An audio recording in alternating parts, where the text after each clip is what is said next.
Recording. So, hello everyone. Thanks for coming to the Seattle Angel Conference Workshop Series. This is the beginning of our Thursday only program. So our Tuesday events have now switched over to being focused on the investor and entrepreneur engagement for Seattle Angel Conference 19. But we will continue doing the Thursday workshops as a way of building capacity in startups to be investable. And today our topic is around this notion of presentation and presentation coaching. So one of the things that I've noticed is that in the process of doing presentation coaching, often we get very distinctly different perspectives in how the coach coaches, and that you end up getting very different kinds of advice depending on which coach you get to and why they're coaching you the way that they're coaching you. And so I wanted to sort of highlight that a little bit as the companies came into this round of Seattle Angel Conference and perhaps wanted a little bit of insight and reflection on the pitching process from a broader set of perspectives. Our three speakers, Melissa and Nate and Jacob, are from fundamentally different perspectives, and it will help them to understand where you're coming from. So we're going to do a really rapid introduction of who you are and where you're at, just real quick, less than 15 seconds, and we'll go around the room, and then we'll introduce the speakers, and then we'll dive into the conversation. So Tom Thomas, why don't you go first? Good morning, good afternoon, good evening, everybody. I'm Tom Thomas, the founder and CEO of Votegrity. We're bringing the ballot box to the voters around the world via online voting. Thank you. And you're part of SAC this round. Deborah, how about you? Deborah Kessler, CEO of Body Guide. We have an anklet that measures ankle swelling for heart failure patients. We help patients prevent there's 1 million preventable hospitalizations a year. So we're like a glucose meter for heart failure patients. And you're not in the Angel Conference this round? We are not, but we leverage the preparation that you provide. Yes, thank you. John, Eric, how about you? That's Eric, John. Yeah, my company is Five Forces. I'm the CEO and founder of Five Forces, and we provide an ecosystem of readiness that reduces suffering and loss of life in times of emergency, conflict, and natural disaster. And we're currently in development 3 different products. And you're in SAC. And we're Christian, in SAC. How about you? Christian going once, Christian going twice. You're on mute. You are on mute. Sorry about that, John. Thank you. Christian Rotter, CEO of Crowd Capital. We're joining SAC 19. We help enable families who are facing foreclosure to keep their homes, as well as generate double bottom line returns for investors. Cool, thank you. Brett, how about you? Hey everyone, Brett Montrose, founder and half of the CEO job here at Streamline Athletes. We're a sports recruitment platform that supports athletes in their journeys to college and supports college programs bringing those athletes in. Cool. And we are participating in SAC as well. Yeah. Thank you. Margie, how about you? Good morning. My name is Margie Benching, and I am the CEO and founder of Golden Sherpa. The problem we're solving is families and senior living communities have a really hard time connecting. It's overwhelming, it's costly, and it's time consuming. And Golden Sherpa makes it simple with our real-time technology. We connect them directly. We actually schedule appointments for them, and we are participating in SAC this year. Thank you. Cool, thank you. Carlos, how about you? Hi, my name is Carlos Stafan. My company, Rock Stable, is aiming to capture, say, 10% of the $11 billion remittance that's going on from the United States to the Philippines. Cool, thank you. And you're in SAC this round. Danny Lowe, how about you? Yes. Hi, my company is Playworld. We're developing a brand new indoor playground facility for entire families, and I'm in SAC this time around. Cool. Thank you so very much. Bob, how about you? Hi, I'm Bob Pond. I'm a part-time physician and both as an investor and a startup. Our startup is basically leveraging technology to streamline check-ins at any clinic facilities. Cool. Thank you. Sage, how about you?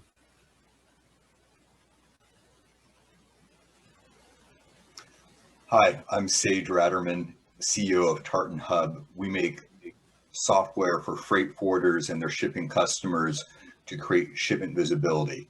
Freight forwarders are companies that organize international freight shipments, say from a factory in China to a warehouse in the US. And unlike when we're seeing Amazon shipments to our doorstep and can trace each step along the way, businesses can't easily see where their international shipment is coming and when it's going to arrive to take care of their last mile end users.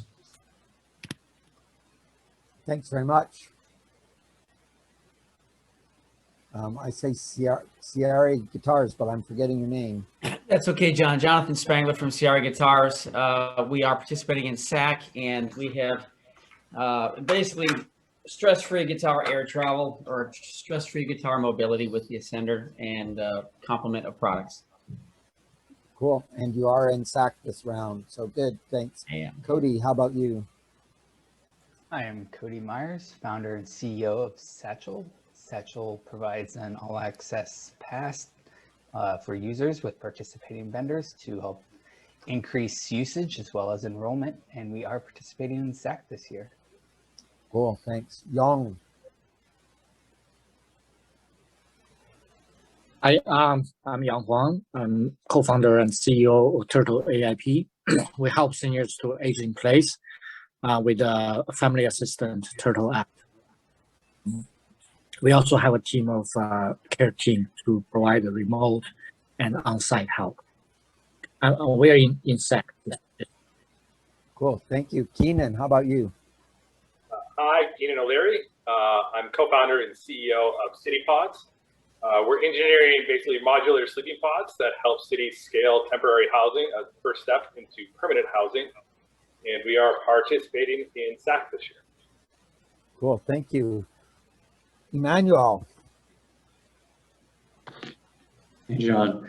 My name is Emmanuel. I'm the founder and CEO of LendMe Inc. We're a peer-to-peer engagement platform for college students seeking peer-to-peer support. Right now, we're specialized in peer-to-peer tutoring, so students are able to receive their peer-to-peer student via virtual, over the phone, or in person, and we are participating in SAC this year. Cool, thank you so much. Wade, how about you? Hi, co-founder of JAR, operating as a partnership, developing a web app that allows users to participate in a new payment system, variation I'll pay auction. Very competitive, user-friendly, exciting, and we are participating in SAC this year. Cool, thank you. Max, how about you? Max Montre. Hi, I'm Max. My company Sports Trace has a cloud service and mobile app to help athletes and coaches train smarter with AI video automation, and I am participating in SAC. Cool, thank you. Orion Air.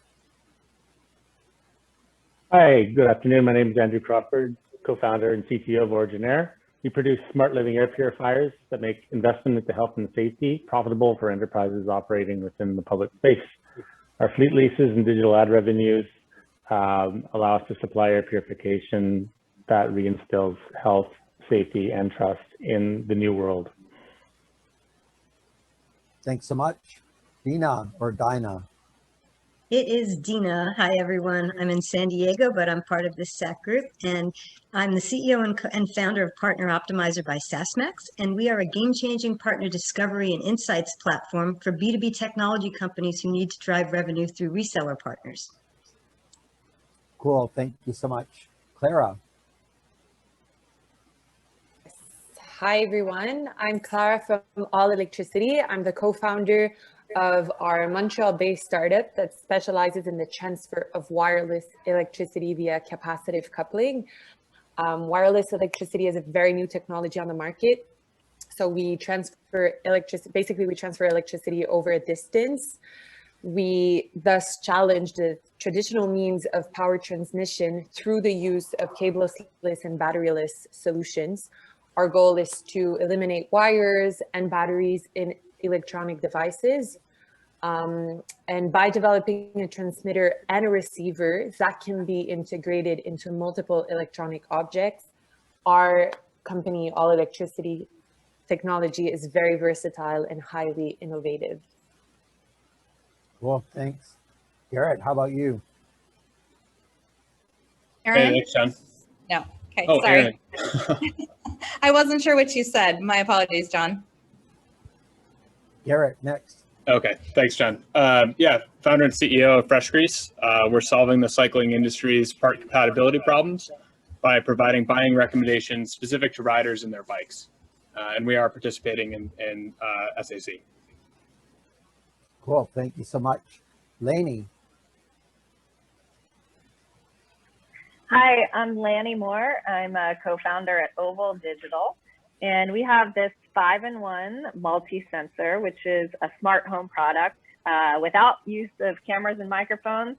It's a private multifunctional sensor that helps you prevent everything from theft to water leaks, keep your home and family safe and comfortable, and save energy at the same time. And we are in market at amazon.com/oval, and we're participating in SAC this year. Cool, thank you so much. Steve, how about you? Morley. Hi all, yeah, I'm Steve Morley, CEO and co-founder of Escar.io. From malware to advertising, our service called Sentry stops all the unwanted, annoying, and harmful traffic from ever reaching your smartphone. It's been downloaded by and used by more than 50,000 users since it launched 2 years ago, and we are participating with SAC. Cool, thank you so much. Kier, how about you? Hi, my name is Kier Beavers. I'm the CEO and co-founder of Lerv Inc. Lerv will be the first member-centered, neuro-integrated, ad-free social platform, which centers underrepresented people, rewards kindness, expertly curates on-trend content, and gives the opportunity for creators to fairly earn income from the content. We do have a bridge platform, which we've got open for members starting today. And we'll be moving to build our beta version this summer. Cool, thank you so much. Tyler. Tyler Folsom, founder of Micro AV, participating in SAC. Micro AV gives investors a chance to profit from the ongoing transportation revolution brought about by vehicle automation and electrification. Cool, thank you so much. Alex, how about you? Hey everyone, sorry. Hey, my name is Alex Wick. I'm the founder and CEO of Cascadia Carbon. We're a Pacific Northwest climate tech company, and we're building an app called Codex. It's essentially a Fitbit for carbon, and we also have a carbon neutral cryptocurrency backed by carbon negative assets. Cool, thank you so much. Kothari. Hi, Saurabh here with Mindcurrent. We are part of SAC 19, and after 2 years of research, Mindcurrent essentially predicts your personal stress, but we sell it as a B2B product. We've been called Fitbit for your brain by NPR. Cool, thank you for joining us. Adria. Hi everyone, my name is Adria, and I'm the CEO and founder of a job search app called Job Swiper. And Job Swiper lets job seekers swipe right on their perfect new job. Cool, thank you. Natalie. I'm Natalie Castellana, CEO at Digital Proteomics. Digital Proteomics is helping our pharmaceutical partners save money and time by delivering better antibody therapeutic candidates. And we do that mining the original pharmaceutical company, our own immune system. Cool, thank you. Anya. Hi, my name is Anya Bump, and I'm the founder of Twofold Spaces. We make workplace furniture that actually works for you.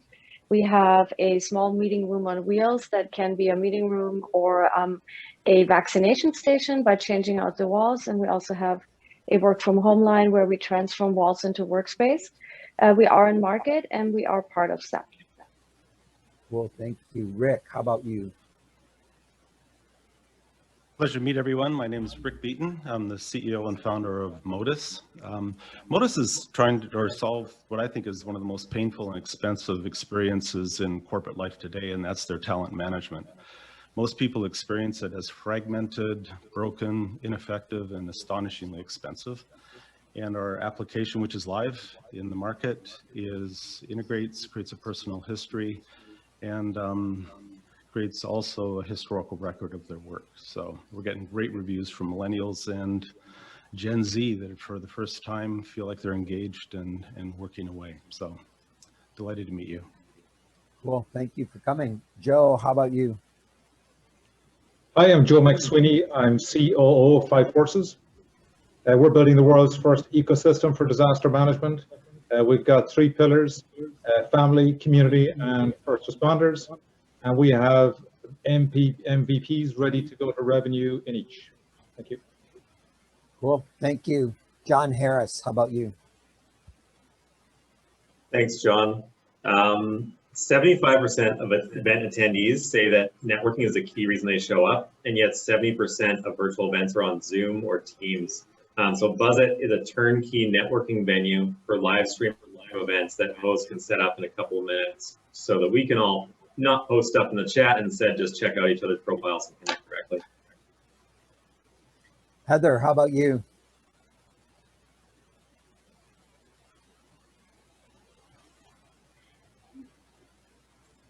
Hi, I'm Heather Kendall, co-founder and CEO of Web42.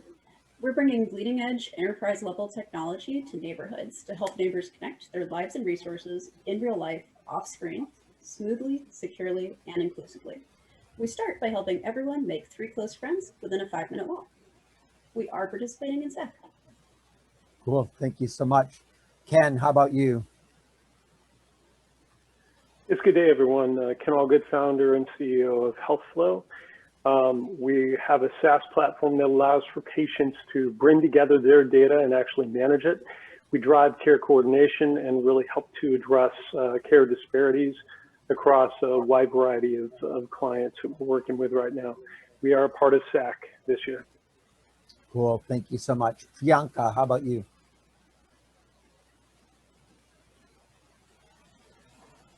Hi, everyone. I'm Priyanka. I'm the founder and CEO of Pop Smart Kids. We are a tech company.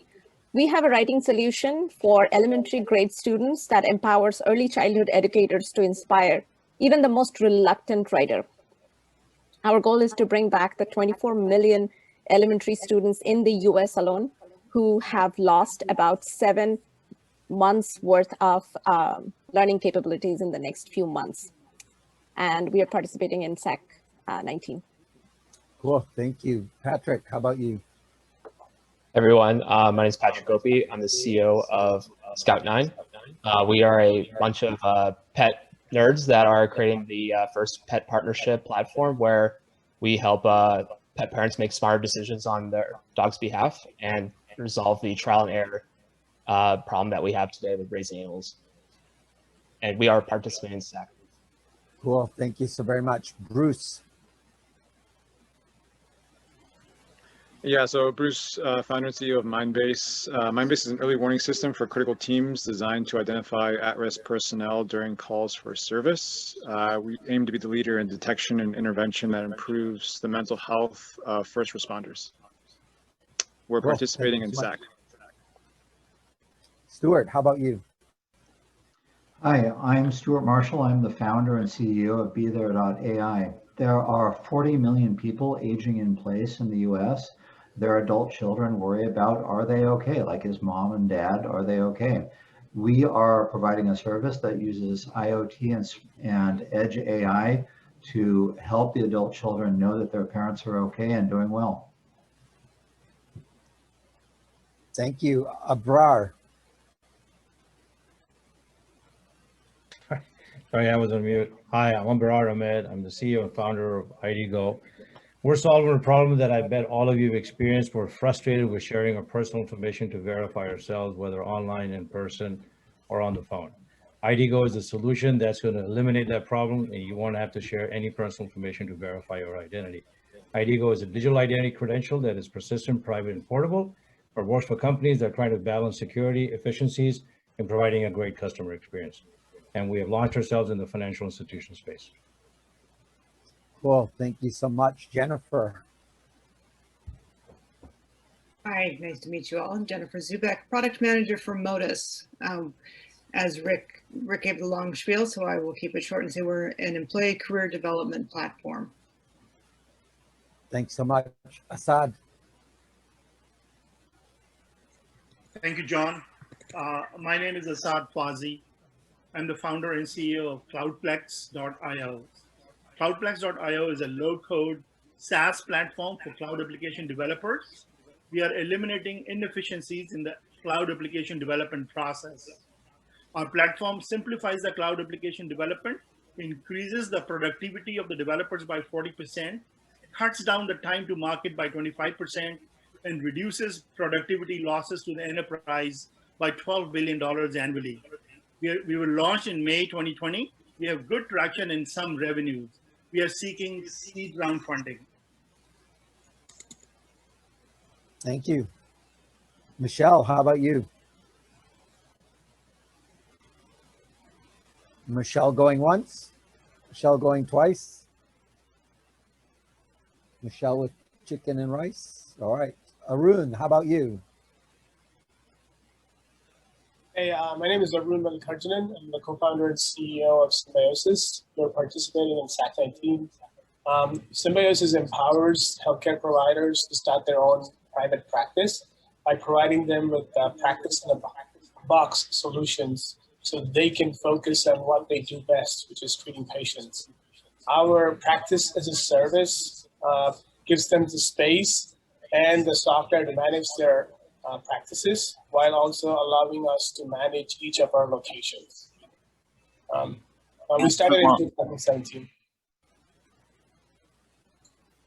And we have, we started in 2017 and we have about 30 providers spread across 13 practices. Thank you. Cool, thank you. Sashan Pasha. Hello, everyone.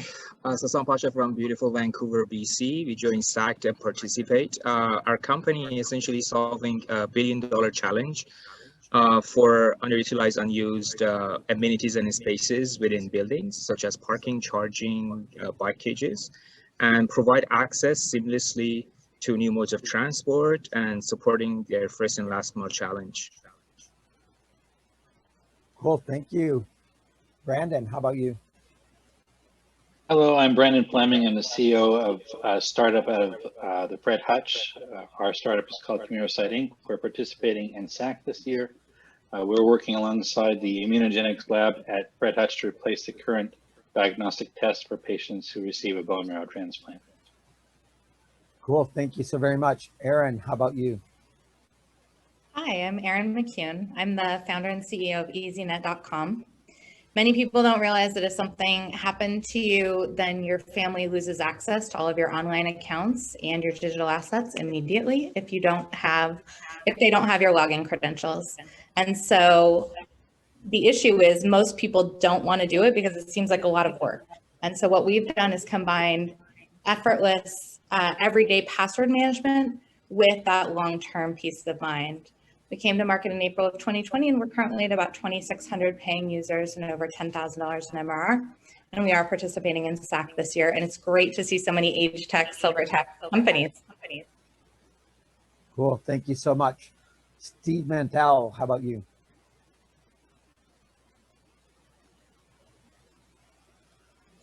There we go, thank you.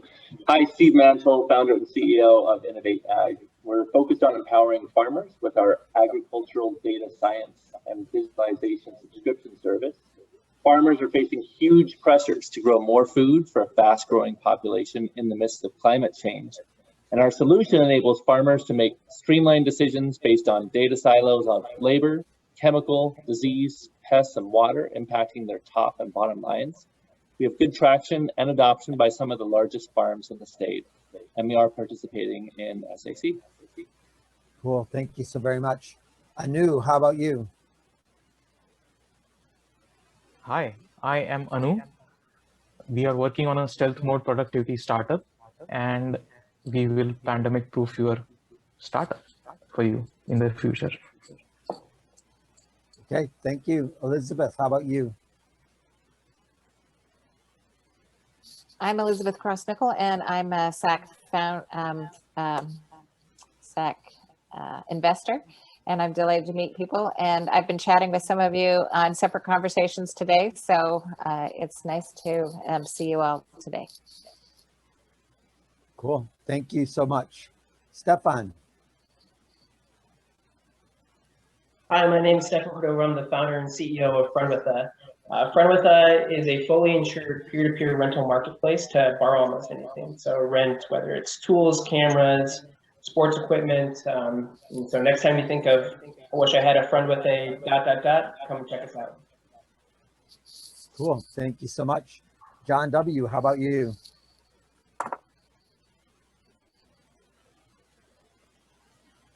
John W. going once. Great to meet everybody. My name is Wilcox. Can you hear me? Yes.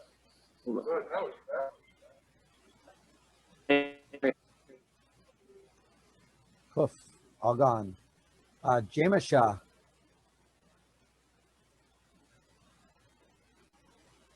Hello. There we go. Let me get off mute. Hi, I'm Jamisha. I'm the founder and CEO of Nurse Screen app, and it's a self-screening tool for COVID-19 that we are offering a solution to keep workers informed, safe, and healthy. Cool. Thank you so much. Thank you. John W., want to try again? Sure. Can you hear me now? Sorry about that. Yep. Okay, hey everyone. My name is John Wilcox. I'm the co-founder, CEO of Diatech Diabetes. I'm also a patient with diabetes. We are a company that is developing technology to empower patients with diabetes. Our flagship product is Smart Vision. It's a software system that allows patients and caregivers of patients who use insulin pumps to monitor their insulin infusion for accuracy. And we're really excited. We're in our preclinical stage right now for testing our software, and really excited to be here and learn about everyone's companies. Cool. Thank you so very much. So I would like everybody to sort of take a moment and to think, pop open a window and write down all of the names of the companies that you can remember that just spoke. How many of them can you remember? Because we just basically did the 15-second pitch, which everybody made the 30-second pitch, but that's okay. The 15-second pitch, the 30-second pitch, the 1-minute pitch, the 3-minute pitch, the 10-minute pitch, you need to have those in your portfolio. And you just did a pitch event, and now we wonder how effective your pitch was, right? So I will pause for a moment while we think about that.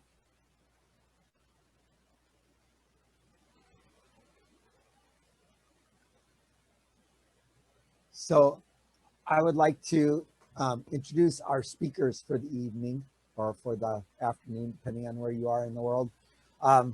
Melissa Reaves from Fruition is one of the people who focused primarily all of her work on this question of how we do pitching and pitch presentation and pitch coaching. So Melissa, could you sort of set the context for people about what you do? Sure, and thank you so much, John, for having me. And hello, everyone.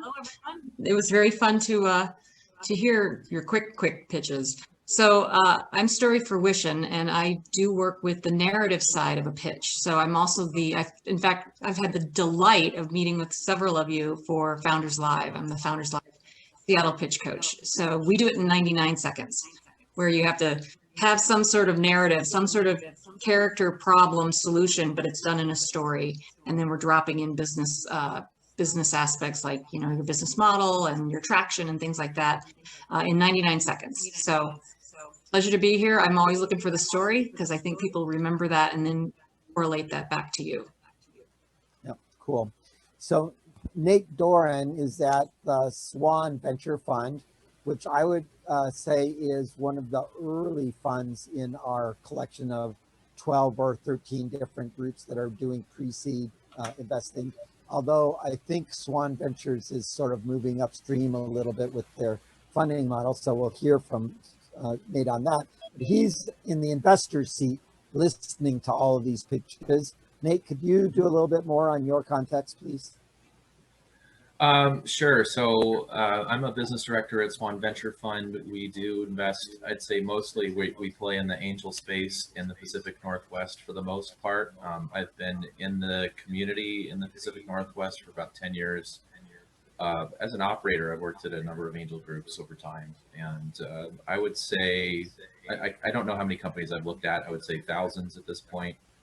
And the companies that I've personally vetted and brought in have raised over 100 million collectively.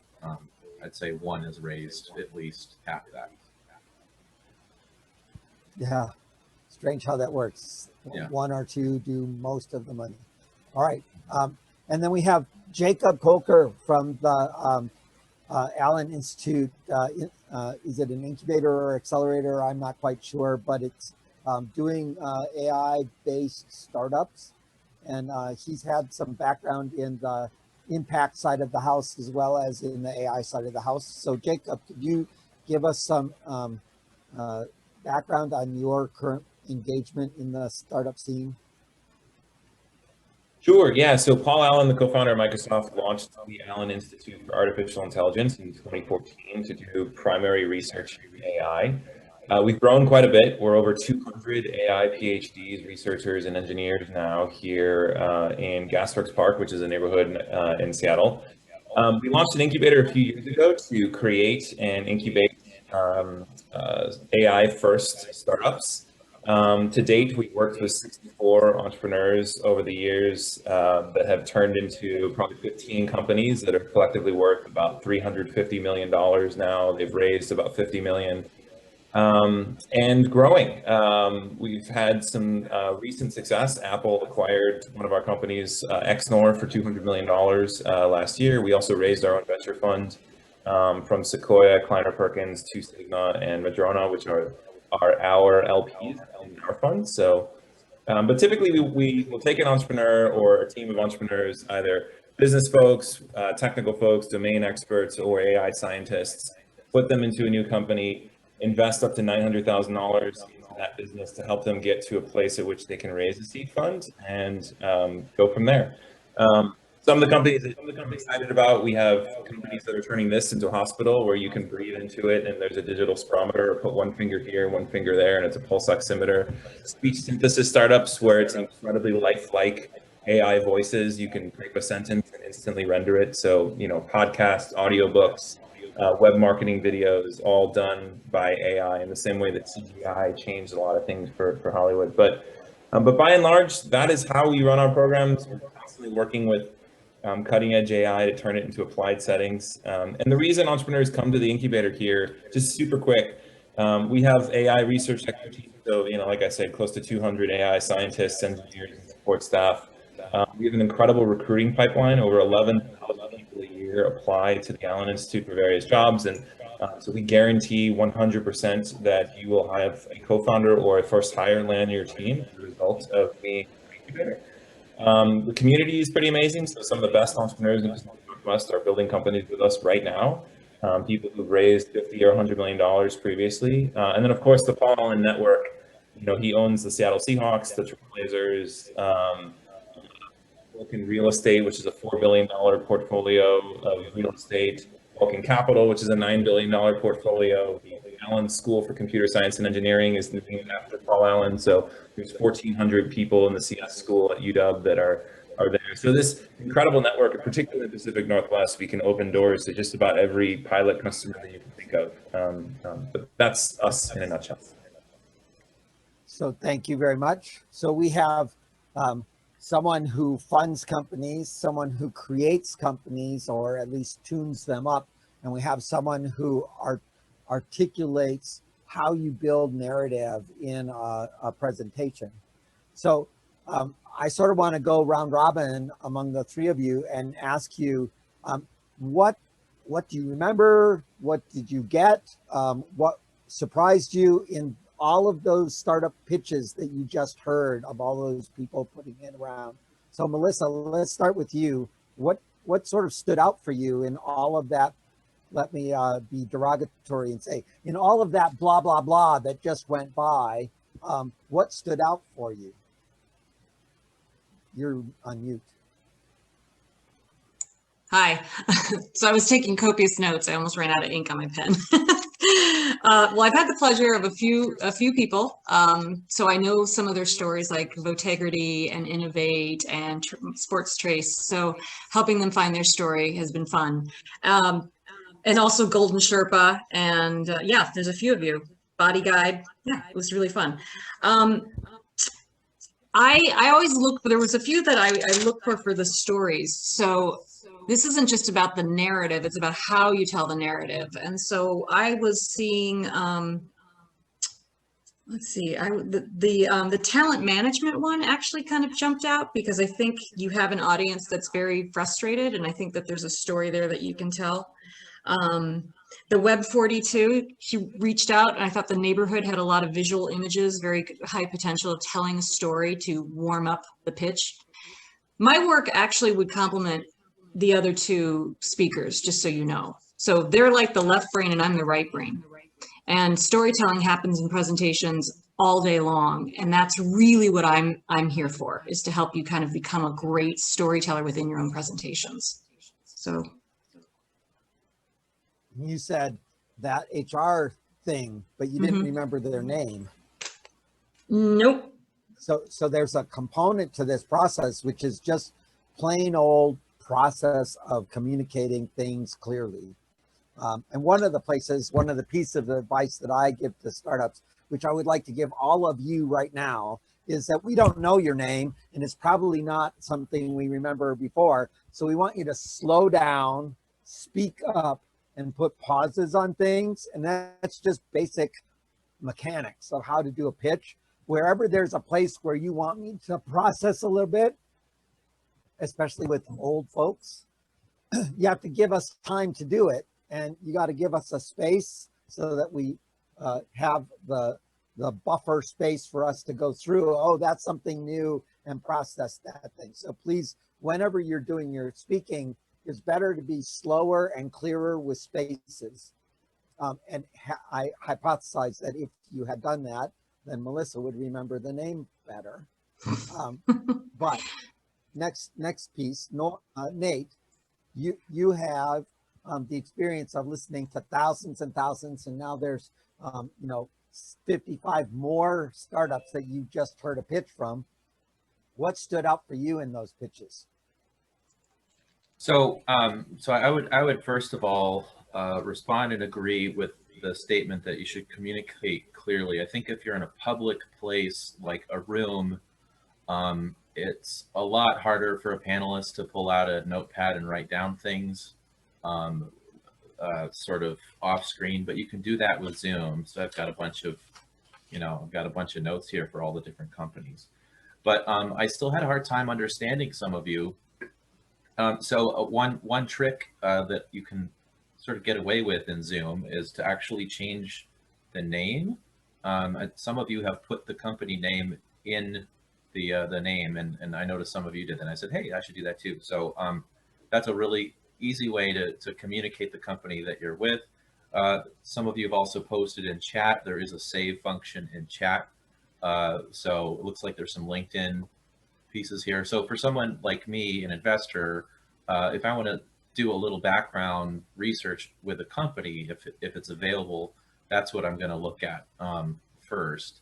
But around specific companies, there are certain things that really make my ears perk up. And so I would say kudos to easynet.com for mentioning 10,000 MRR, because I'm always looking for companies that have revenue, that have real traction, and can really express that in dollars. So that's one thing that I look for my group. So I just wanted to point that out. There are some others that mentioned that they had traction but weren't specific about that. So I would suggest also being specific about the traction that you have. that can only help you. So that's sort of, those are some of the thoughts I had in response to the question.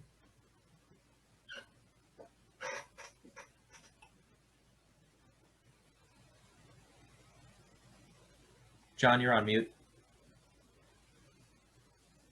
Thank you.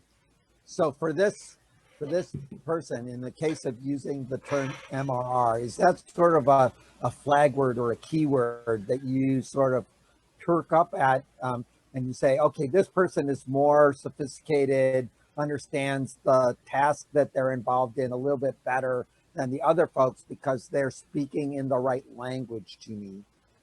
Well, that's certainly the case. I would suggest that you really do want to consider who you're pitching to and what their strategy is.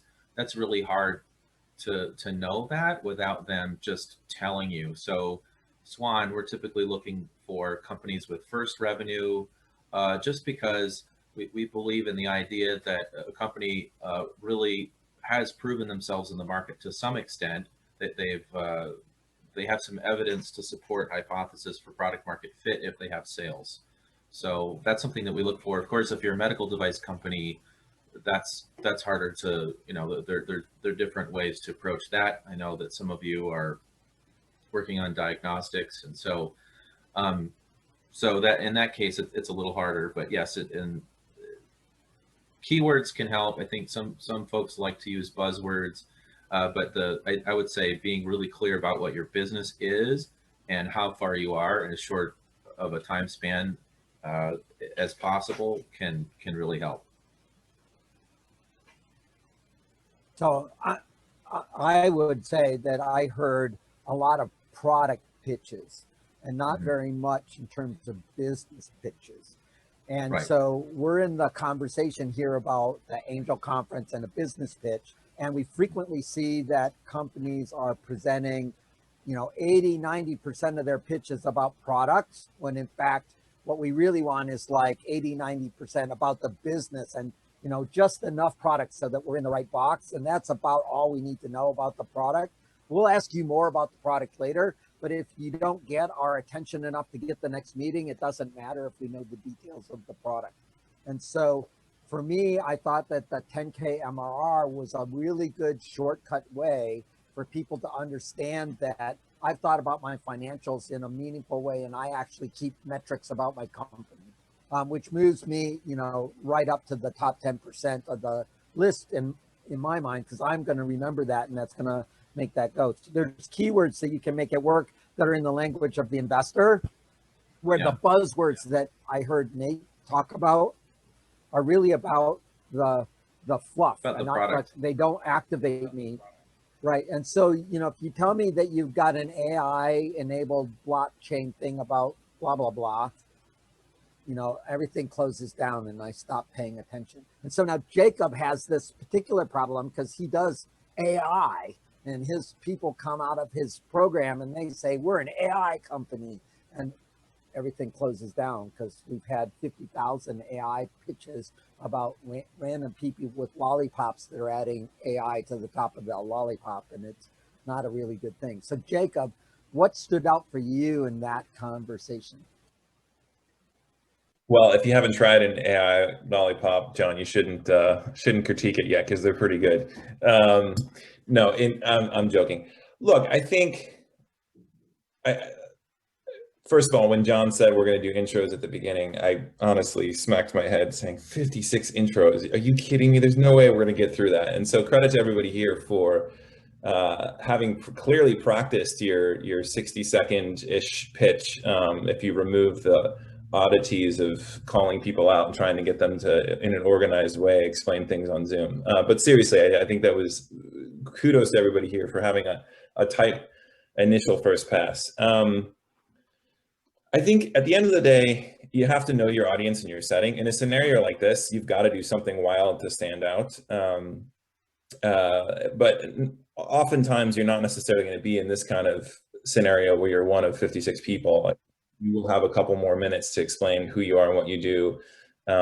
That said, I think Nate's points are valid. At the end of the day, a company really comes down to team, technology, and traction.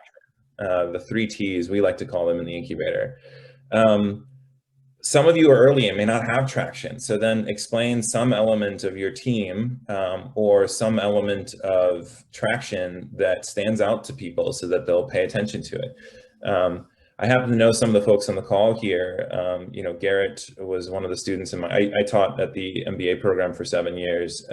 Joe McSwiney was the CEO of Cascade Designs for 10 years. Half of REI products are stuff that he helped create and put on their shelves. So Joe, you know, you should call that out. I mean, that's an anchor that investors appreciate and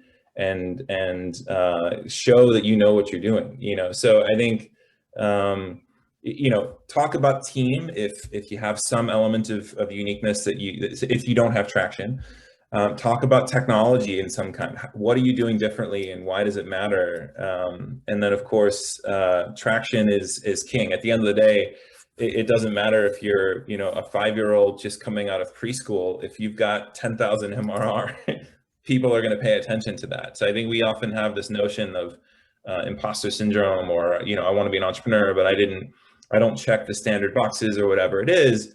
Traction is king. If you have 10,000 MRR, you know, ideally from a diversity of customers, that's proof that somebody somewhere cares about what you're building beyond, you know, your mom and your neighbor and your dog. So I think, you know, leading with the things that are going to help stand out from a trigger perspective of things that investors want to hear. At the end of the day, investors are not professional risk takers. They are professional de-riskers.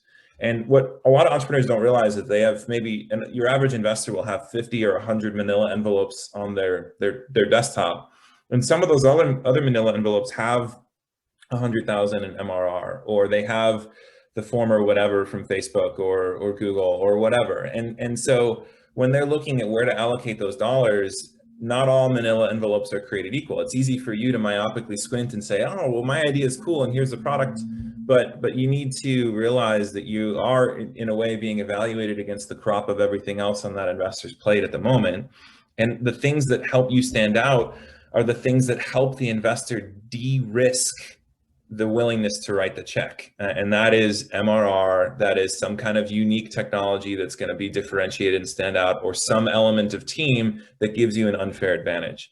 So really speaking to those 3 things, whichever one you can lead with that is a more compelling thing, that's what I would lead with. Team, technology, or traction is the way that we look at it. AI, to John's playful point, we actually don't lead with that. We have the credentials because we're coming from one of the world's premier AI research institutes. So people know that if it's coming out of AI2, it has real AI. It's not just slapped onto it because people decided they enjoy those 2 letters of the alphabet. People here can actually do AI beyond just being able to spell AI. But that's not the point, because most customers don't care. They care about having their problem solved. And so even our groups are highly focused on, you know, how is this enabling some new benefit for the customer, some new value proposition for the customer. We rarely get into the depths of how the AI actually works because people fall asleep pretty quickly at that. So that's my 2 cents.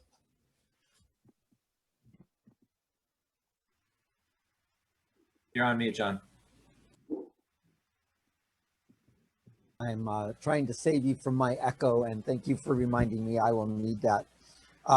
So we often have people who are told that they really need to have a narrative, you know, instead of, you know, the AOA 13 slides, blah, blah, blah, blah, points all boxed together. We keep telling them that they need to have a narrative, and they don't really know what a narrative is, and they don't know what a character is, and they don't really quite understand that. They think of narrative in the form of, I don't know, their books from kindergarten kind of thing. And so it often feels like it's, you know, the slides with some cartoony story around the edges of it instead of actually being compelling. So can you talk a little bit about what you mean by the word narrative, and maybe how that narrative then incorporates those things that Jacob was just talking about the important parts of the story that the audience needs to hear? And specifically here, we're talking about the early stage amateur angel investor who needs to hear that pre-seed story enough for them to lean in? How do you make it so it's not a cartoon narrative? Right. Well, when I'm talking about narrative, what we're really doing when we're doing that is we're creating a mind movie inside your listener's head. And you can do a mind movie with just a couple of words. What I want to do is I want to stamp an image of the problem that you're solving. And so without having talked to a few of you and double clicked and be able to really dig into what you do, an example could be if you were to go back around, and I'm going to go with Web 42, and I don't know exactly what you do, but I'm going to kind of try to guess. But if I was getting off the elevator and I asked you, so what do? You could easily say, have you ever moved into a neighborhood and didn't know anybody? We have a software system that actually allows people to get to know each other faster. Okay, so now I've got the character of the person going, yeah, I've been lonely in a neighborhood. Sure. Oh, okay, cool. So I just created a tiny little mind movie that allows you to explain in a narrative the pictures that you want me to hold on to. Because the thing is that when you open up with stats right away, I'm going to do just a gentle pushback, like just a little bit of narrative can actually make your stats grow. Because what happens is that the brain, when you give me a chart, is only activating 5%. I'm taking in numbers and graphs and letters and whatnot. But when you add a mind movie, a little narrative, a little imagery for me, you now ignite 100% of the brain. Because oxytocin, serotonin, dopamine, it's all going, and you need to know what kind of outcome you're going for in any of your presentation stories. So that's some of the work that I do when I really start digging in. But that's what I mean when I'm talking about a narrative, is you're just telling a quick story about what your company's going to solve, and do that through either you as the character, them as the character, or you do a hypothetical. Does that help? Oh, that was great. And there were several things about what you said that I think are important to sort of call out. You hooked the person in the first sentence because it was about them. Mm-hmm. You set the frame in the first sentence because you structured it about them and their experience. And then you gave the value proposition in 2 sentences, and then you stopped. And so you did the hook and brought everything together, where people often try to give me 15, 20 sentences to do all of that same work. So really, that really short 2 sentences, I need to know your name, I need to get hooked, and I need to have a value proposition that makes me say, oh, tell me more about that, I'd like to know more. Exactly. And you did a very nice job there. So how often, Nate, do you get somebody coming to SWAN that does that leads with a narrative that is compelling rather than leads with blah, blah, blah, I do startup, here's my great product, when you have a lick? So I would say I probably look at 50 companies a month to 100. It just depends on the month. And I actually reach out to 6 to actually have a very long conversation. So and you filter those 6 down even further, right? So you'll really only engage with 3 of the 6 after you've been interested in their conversation. So that's really heavy filtering, right? Yeah, I think I have about 20 to 30 phone conversations with companies, and I filter that down to 6. I'm looking at 50 to 100. So some companies don't even know that I'm looking at them. But yes, I'm filtering it down to 6 to bring through my group. And then we work through our processes to determine what we want to do with the specific, any specific company.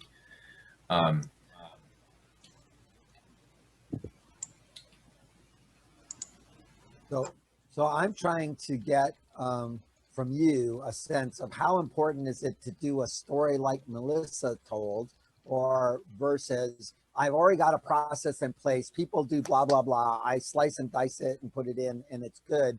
It's totally okay to be just giving me the AOA slide deck.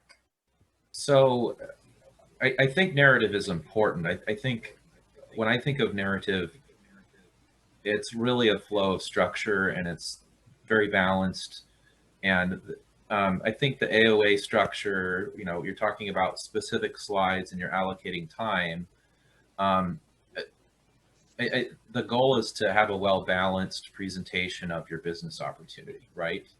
But the narrative component is how you transition through all of those different slides and sort of tie it together, how it flows, how it's balanced. And I sort of think that it's important to have structure to work with, because the investment community is used to certain types of formats. And I think for entrepreneurs who are sort of trying to understand it, it can be a helpful tool. But by itself, it can be, without work, without practice, without feedback, it can seem kind of choppy, right? And tying it together really is about trying to bridge your understanding of your business together with this particular format of PowerPoint. And I think some people feel very restricted by PowerPoint. And, you know, I've read some people use index cards or, you know, pieces of paper, and they storyboard it before they bother with PowerPoint. They get the story down, and then maybe they hire a designer to put all of the material that they've written into it, you know, if they're not really strong in design. But if you start with PowerPoint, you're restricting yourself to that medium before you figured out how you want to communicate. And so I think the AOA structure is not about the slides themselves, but the topics and how you should cover them. And whether it's in 5 slides or 20 slides, those are the topics that you should cover, and it should flow and be balanced. If you're too focused on product, then you're not going to get your business through for an investor to understand. Can I add to that? Cool. Yeah, please. Yeah.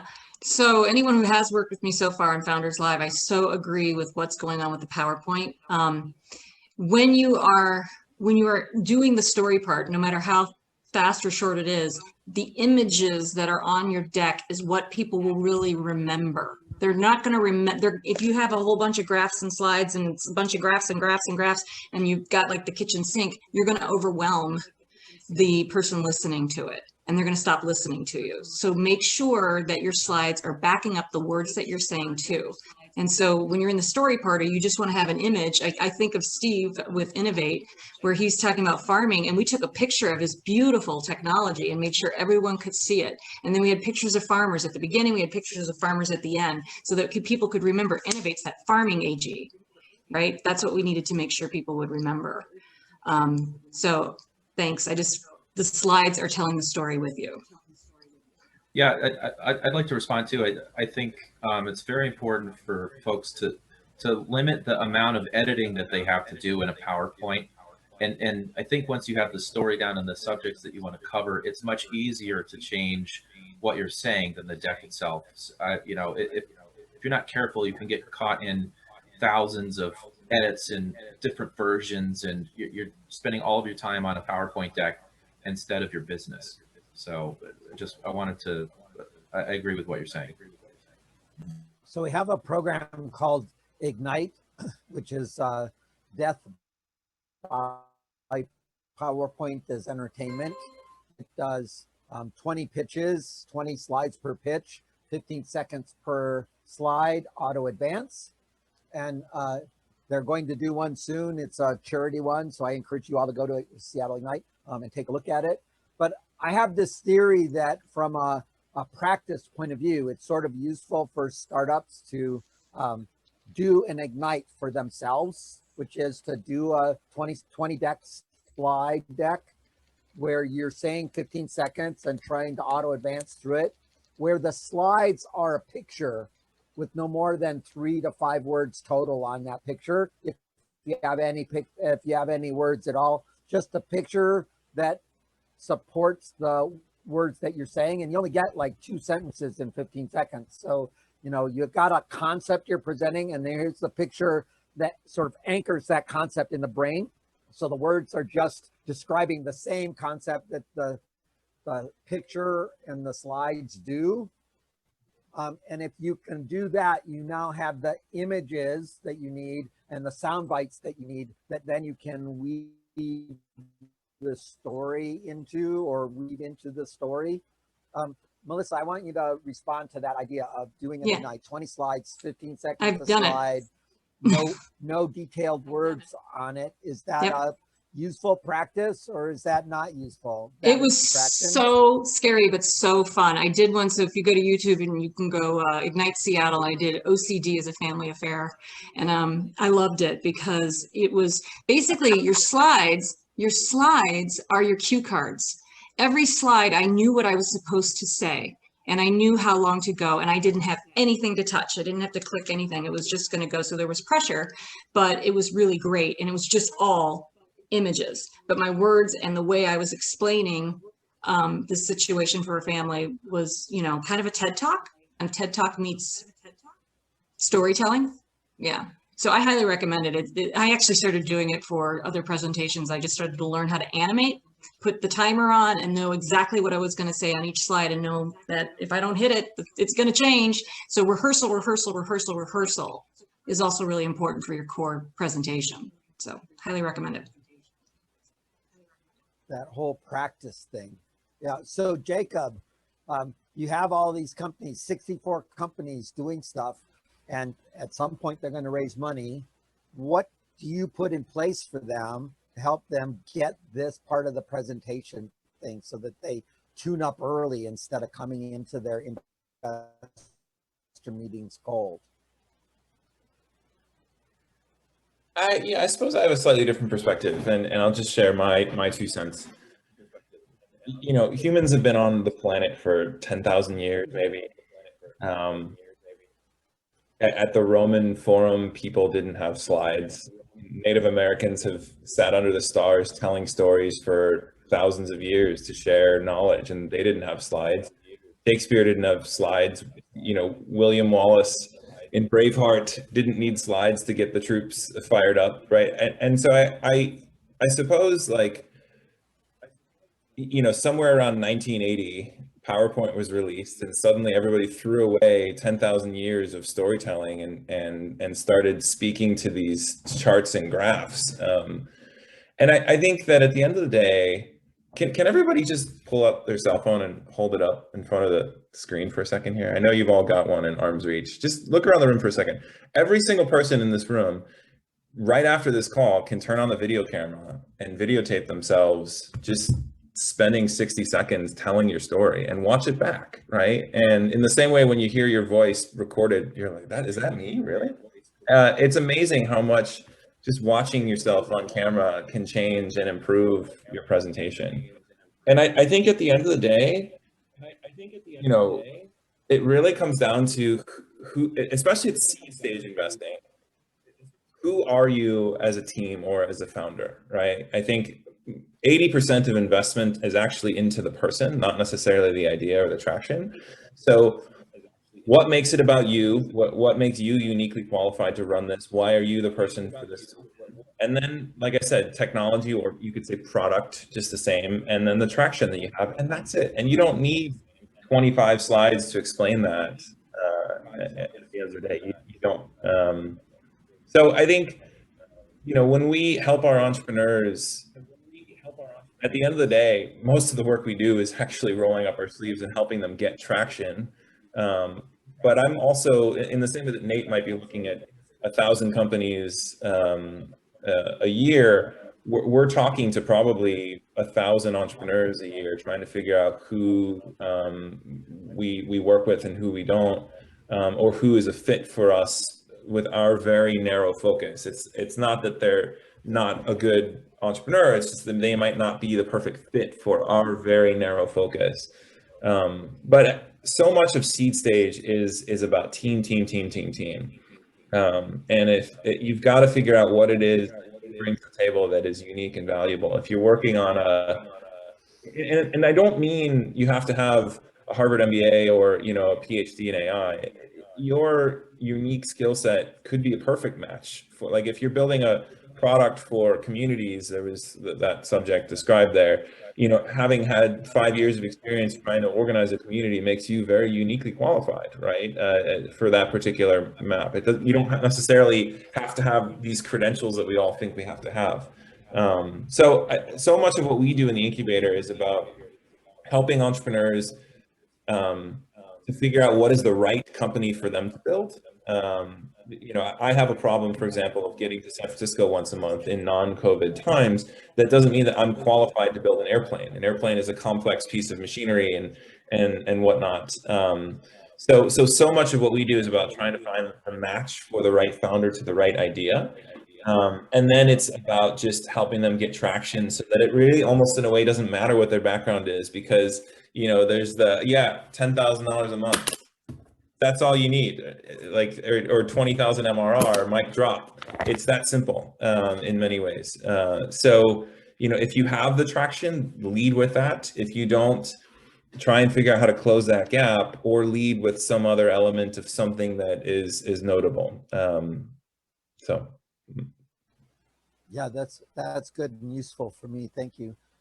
One of the things that I notice is that people go to the place where they are hearing the name. You know, they do the Shark Tank thing, or they do the Madrona thing, and then they sort of bounce their way down the stair step until they get to the angel conference, and then they have to crawl their way back up, but with a slimy trail of bad behavior before. And so, is there any conversation that you do, Jacob, with your introductions of your companies into the ecosystem that sort of gets the company investor fit going a little bit better?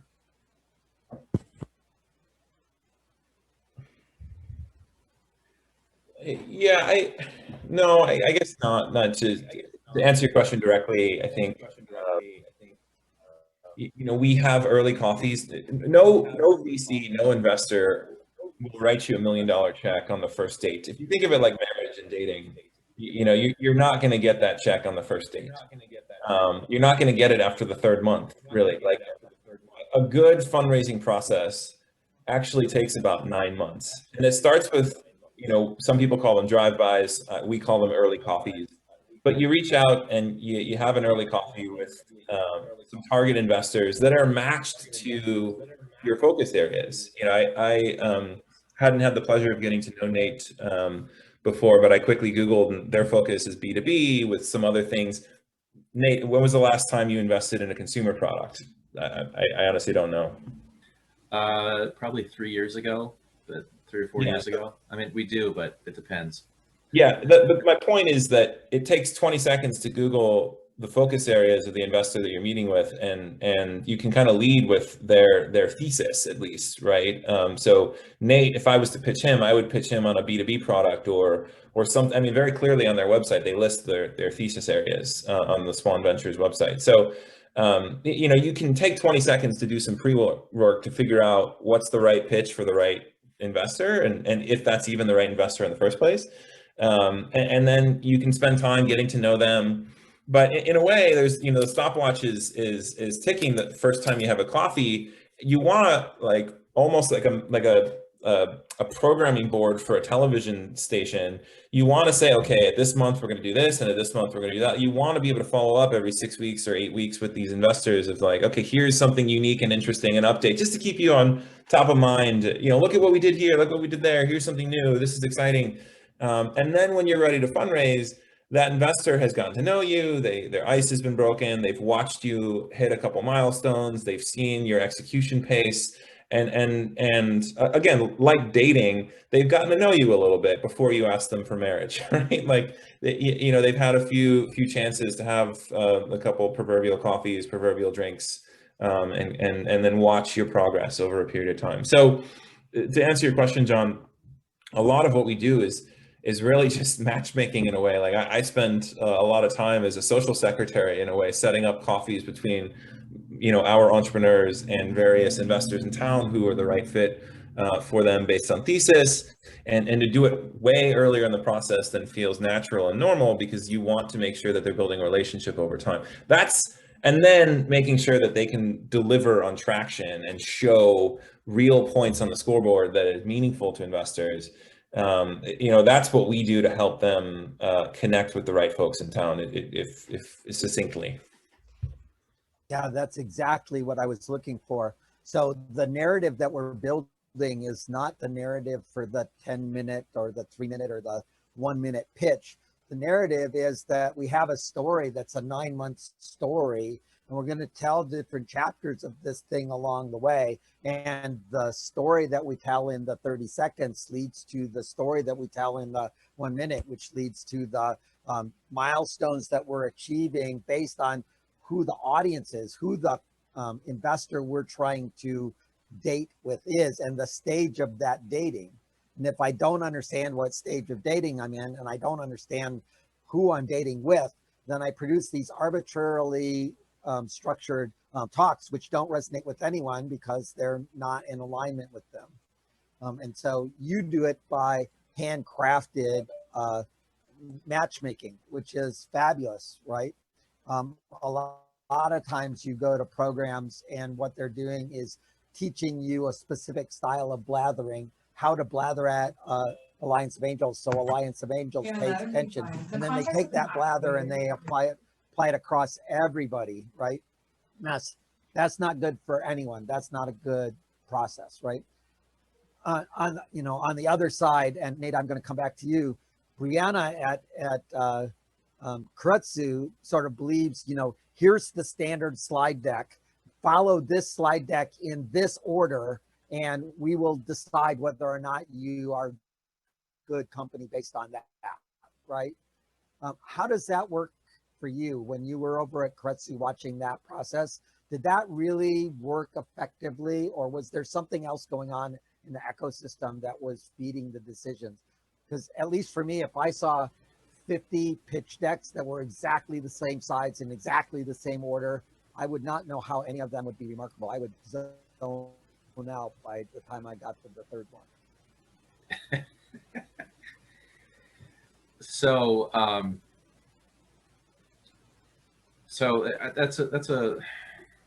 There's always something deeper in the company. I think really the purpose of the pitch deck is to start the conversation. And I think if you're too rigid in the approach, then yes, it's very generic, right? But it's kind of like if you're really into a certain genre of fiction, there are a lot of very formulaic writers, and a lot of people will copy the formula. And I would say that among Kretsu, I think people just get used to a certain format, and they're more comfortable with how that flows and the narrative around the company. But Kretsu also requests a lot of supplemental materials from the companies in order to be able to print out everything and provide it to the investors so that the investors can take it home, and so that the investors can write on it. The pitch deck is it's sort of the norm of fundraising. It's something that a lot of investors expect in that type of forum. But yeah, but honestly, I've seen 1 slide pitch decks. I've seen 30 slide pitch decks at Kretsu, and when I was there, I coached the entrepreneurs to cover those subjects in that order, not necessarily have those decks in that order. And there is some research out there about certain orderings of topics or slides, if you will. So I think there's something in the middle there between too little and too much that's just right for everybody. Cool. So we have a company that's participating in Stack this round called Pictory, and Pictory is one of those AI companies that has AI in the story. They're not here today, but I want to call them out for a very specific lesson that I learned. So I'm starting to take these workshops that we're doing here and I'm running them through Pictory, and then it converts that into text. And then it lets me edit it on text.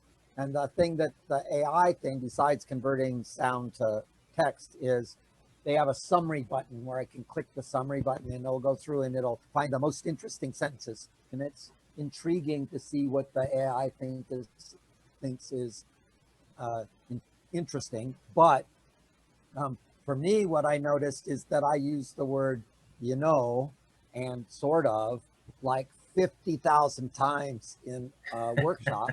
And I didn't realize that I was doing that quite as much. And so I think that if you took the advice from Jacob and you videotaped your 1-minute pitch, and then you put it into Pictory, and then you looked at the text and you tried to edit out the filler words, and they've got a filler words button that takes them out. And look at the difference between how much you said and how much you actually said because of all the filler words. And you got a sense of that just editing your own voice and replaying it to yourself a bunch of times. You will get better just by being annoyed at yourself, I think. I think that's worthwhile. Melissa, how do you set up getting people to train so that they speak clearly, right? You know, one of the problems that I saw here today is that there's technology issues where, you know, some people's voices echo, or the mic is not doing very well, or the lights from behind so we can't see the face. So there's a presentation issue. Then there's a quality of, you know, technological presentation issue. There's a quality of the speaking narrative, of the process of speaking, where we couldn't really hear things because of how people said things. And then there's the content in terms of the narrative content of what they're saying. And those different layers all sum up to give us an impression in all of 7 seconds. How do you work with people who are stuck in the Zoom land to be effective as a speaker in that space? What homework do you give them? Well, depending on what the project is, I am a huge person of using video for rehearsal, because I think you're right. You need to hear yourself. You need to watch yourself. I say the word "and" a lot. My friend who's in Toastmasters is always saying and. So we all have our little tics, but you do have to, you can get rid of them. You know, Toastmasters even has the bell that rings if you say and ah and things like that. That can take that out. But why it's important is that it shows your maturity in your communication and presentation skills. So I know that there's a few of you that I have put into my own video platform that I use called Fluency Speak. And we have a asynchronous dialogue where you're practicing, and then I'm coming back and I'm giving you feedback, and you're practicing again. And each time you practice, you get better. You get better. So video and listening to yourself. I also, as a storyteller, so I go up on stages and I do 6, 7, 8-minute talks, or excuse me, personal stories about a theme. And I personally will be walking around the neighborhood with my ear set in, recording myself and then playing it back and listening to how I'm doing the characters. Is it have a good flow? I'm my own critic. So get over your ego, because you're really working on just being more compelling. I wanted to add something too that's just earlier when Jacob was talking about the 9-month dating. The 9-month dating, when you're having the coffee meeting, when you are coming back with a traction story, a success story, that is a part of the storytelling stuff. And so what you want to learn how to do is to be able to set up the story so that it's interesting. So you could come in and just, for instance, with Tom Thomas, you know, he set up in one of his stories that they were working with an HOA that needed to get these votes, and they had thousands of pieces of envelope piled up, and they needed to get the votes, and it was taking hours and hours and hours for them to get the results. Then they had to do a recount, and it was a terrible situation. When they asked Tom, how's it going? He clicks a button and he says, this is the winner within just a few seconds. And that's a success story that he could then call up. You know, he could call one of the investors up and say, we had this incredible success story. Let me tell you about it. So learn how to tell the story, make it a mind movie, and practice it, because it's probably going to be a story that you and your team are going to tell over and over again. So that gets into the storytelling library. And your success stories, as you're showing your traction, absolutely key, and you need to learn how to tell them well. I'm done. So when we do the investors want to see a story or they want to see the movie, it's a common thing that we say, angel investors want to see a movie of the startup. And the movie that you're talking about, this Mind movie, is a different movie. And I want to call that out. So what you're saying is, I want to use a few words that cause a person to create an image in their head so that that image anchors the conversation and they're operating inside that visual in their head about what's going on. At the same time, investors want to see progress along the road of the company. So they want to see you hitting some kind of milestone and evolving and growing and otherwise getting better, right? So what's the evidence that the company can operate as a team on the business, right? And a bunch of developers that have a really cool product is not a business. And so having the story about the business and how that business is actually executing in some way and giving me facts, evidence of that is useful rather than hope, right? What I want to do is turn all of your belief statements that people are wanting to say, I believe the world works this way, and so I believe all of these things are going to happen, and so I have this startup idea, and I believe the world is going to execute this way. Well, I don't really care about the beliefs. What I do care about is the truth of the fact that people are executing, the facts that people are meeting customers, that some number of those customers are leaning in, that some of them actually are upset because they can't throw money at you fast enough to get this product. That's evidence of the business and the team executing on that business, especially when you make them happy and then they come back, right? Repeat customers is evidence that we like to see. And then the second thing we want to see is that the market cares. And that looks like exponential growth in revenue. And so those two anchors need to be in the midst of this story of the slides that we're talking about. And so, Melissa, how do you coach people to present evidence instead of belief? And having a story. In fact, I have a Keiretsu story because something that's really important, like just raise your hand. Are you starting this company because you personally experienced a pain point that you realized you could fix it? Because that's your founder story, and that's really, really important. And you're getting up every single day to do this work. And then you're like, this is a good idea. And you start to do the research, the addressable market. And you're trying to see like what's available and will they have a reaction?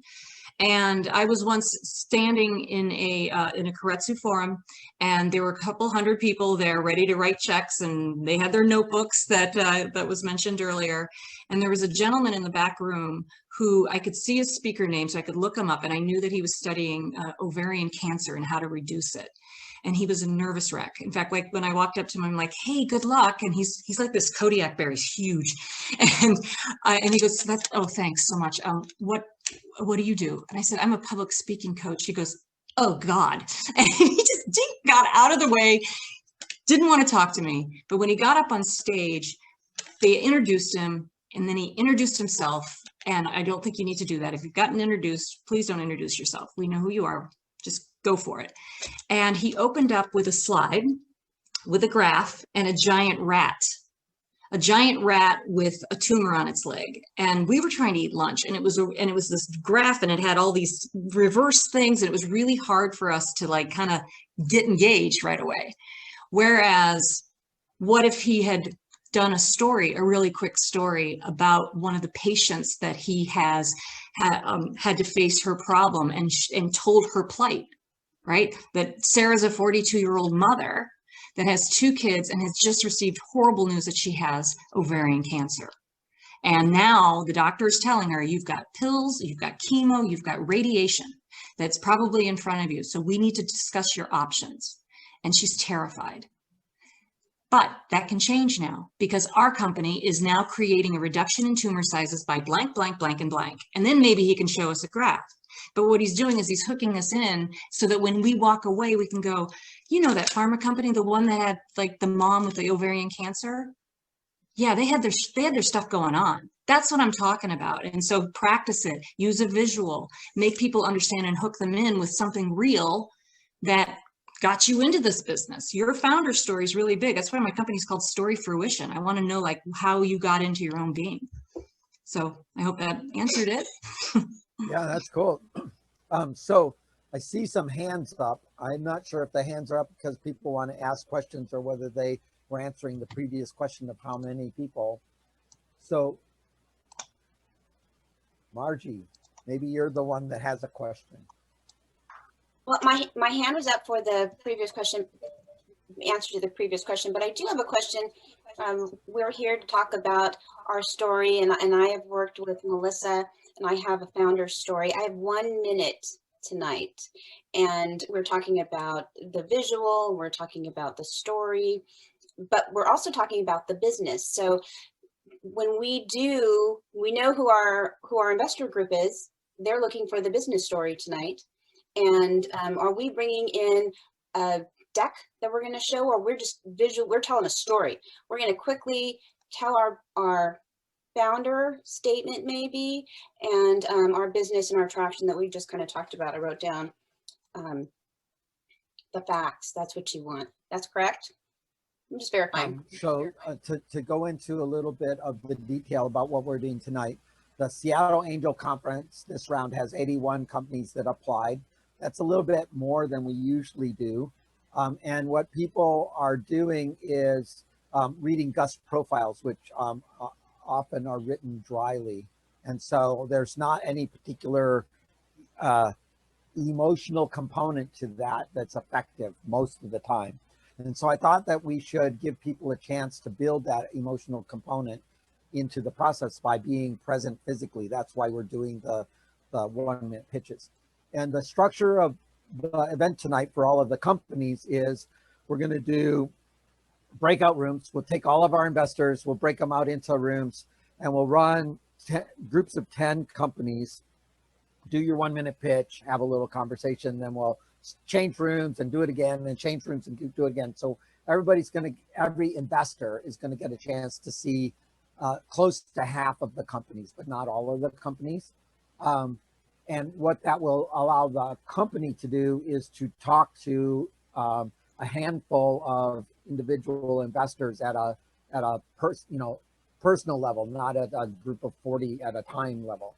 And so it's basically the opportunity for the one-on-one quick conversation about something. So what you need to do tonight is be interesting enough that people want to lean in on the conversation with you, and they can't get done with the conversation in a minute, and so they're going to call you. That's what you want. You want them to want to see your 3 minute pitch. You have a minute to sell us on, do the 3 minute pitch, because on next Tuesday they're going to vote, and some companies are going to get to tell their 3 minute pitch, and some are not going to get to tell their 3 minute pitch. And so trying to figure out what that story can be. Now, you don't have to be complete, but it is totally possible for you to cover all 12 of the things in the lean canvas, plus a couple of other things in that 1 minute. It gets to be a little bit too generic in my mind when you do that. Being compelling is more important than being complete. But your goal is to get people to lean in. Emmanuel, I see you raise your hand. Yeah?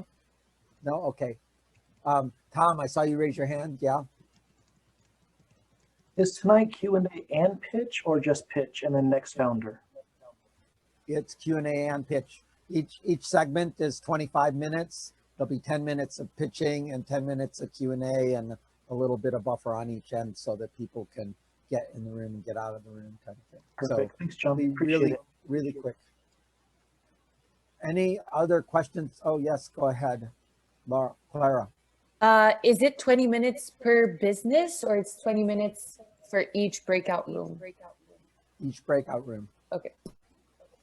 Yeah, it'll be small groups, 10, probably 4 or 5 investors and 10 companies is my intent. Assad, I see you raised your hand. Yeah, I was just asking the 10 minutes that we have. Well, of course, you can give a presentation. You have 1 minute. Oh, for presentation? Yes. Okay. There will be 10 of you in the room. Each Oh, of you I will see. have I 1 got you. minute. Got you. Thank you. Thank you, John. Okay. Priyanka, you have a lovely question.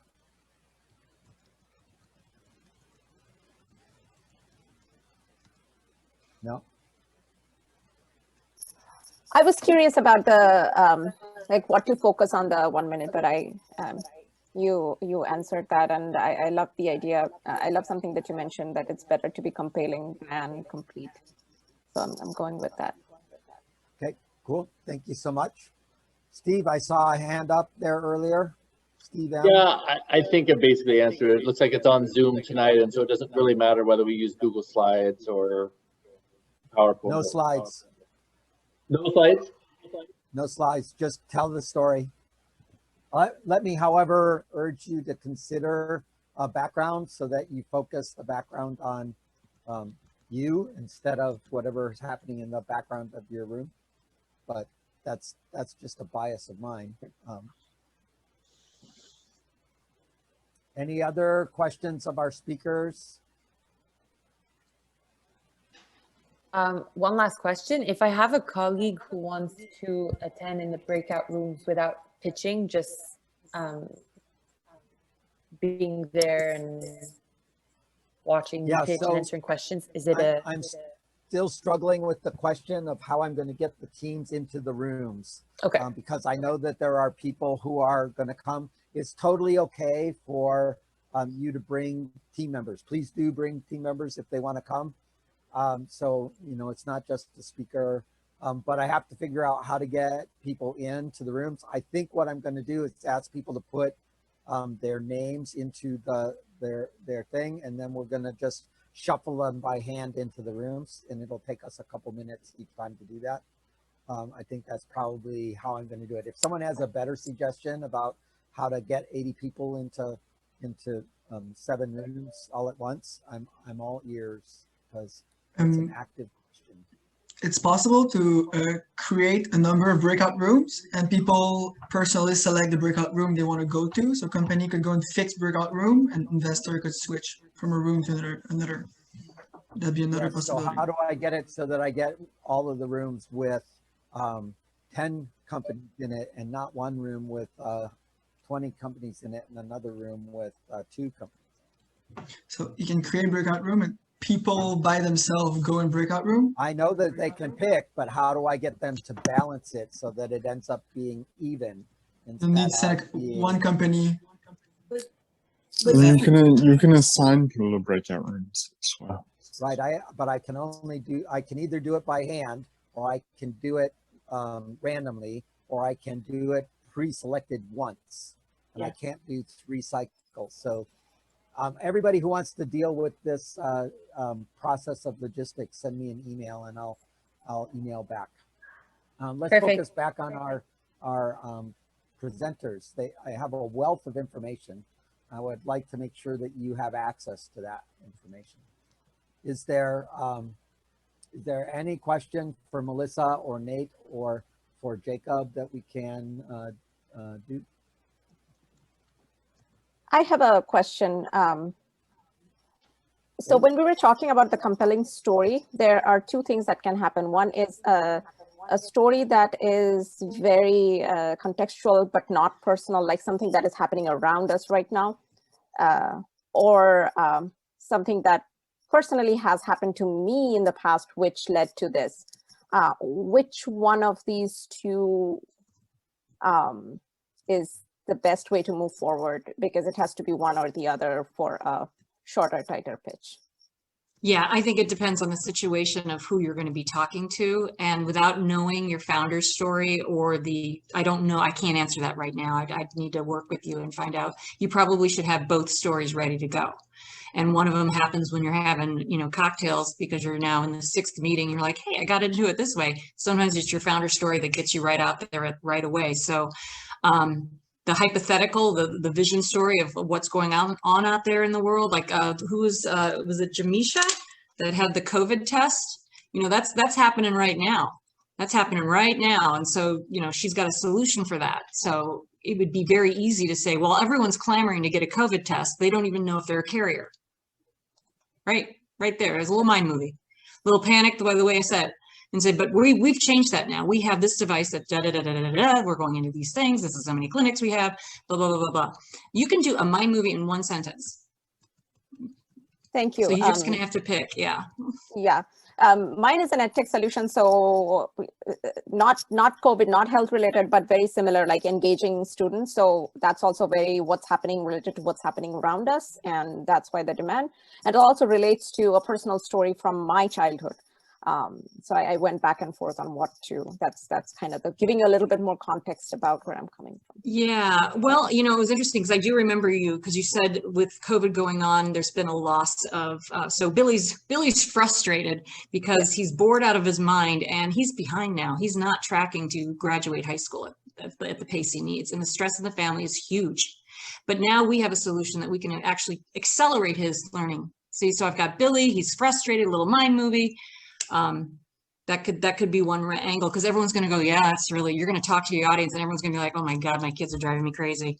Yeah, so think about the audience and the pain points that we're all collectively coming to, and that's going to be probably a strong hook.